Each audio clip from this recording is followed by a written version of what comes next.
শুভ সন্ধ্যা বন্ধুরা। আজকে আমি রান্না করে চলেছি মুরগির মাংস।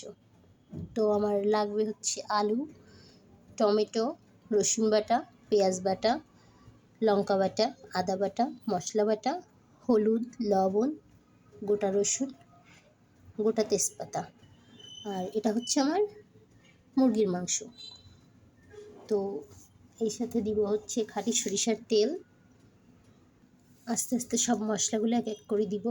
পেঁয়াজ বাটা, রসুন বাটা, আদা বাটা, লঙ্কা বাটা, মশলা,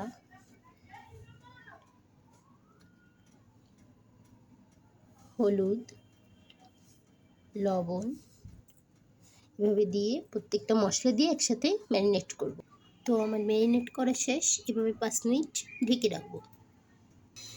কড়াইতে খাঁটি সরিষার তেল দিয়ে তেলটা গরম হলে আলুগুলো ভেজে উঠিয়ে রেখে মাংসটা কষাতে দিব। আমি মাংসগুলোকে কষাতে দিয়েছি। আমার মাংসের তেল প্রায় ছেড়ে দিয়েছে। এখন হচ্ছে আমরা আরেকটু কষিয়ে তারপর জল দিয়ে দিব। বন্ধুরা, আমার মাংস রান্না প্রায় শেষের পথে। জলটা কমলেই নামিয়ে রাখবো।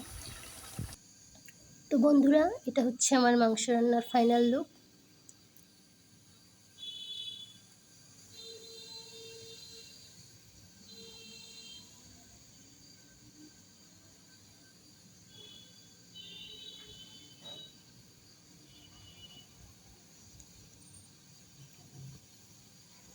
সবার দাওয়াত থাকলেও চলে আসেন।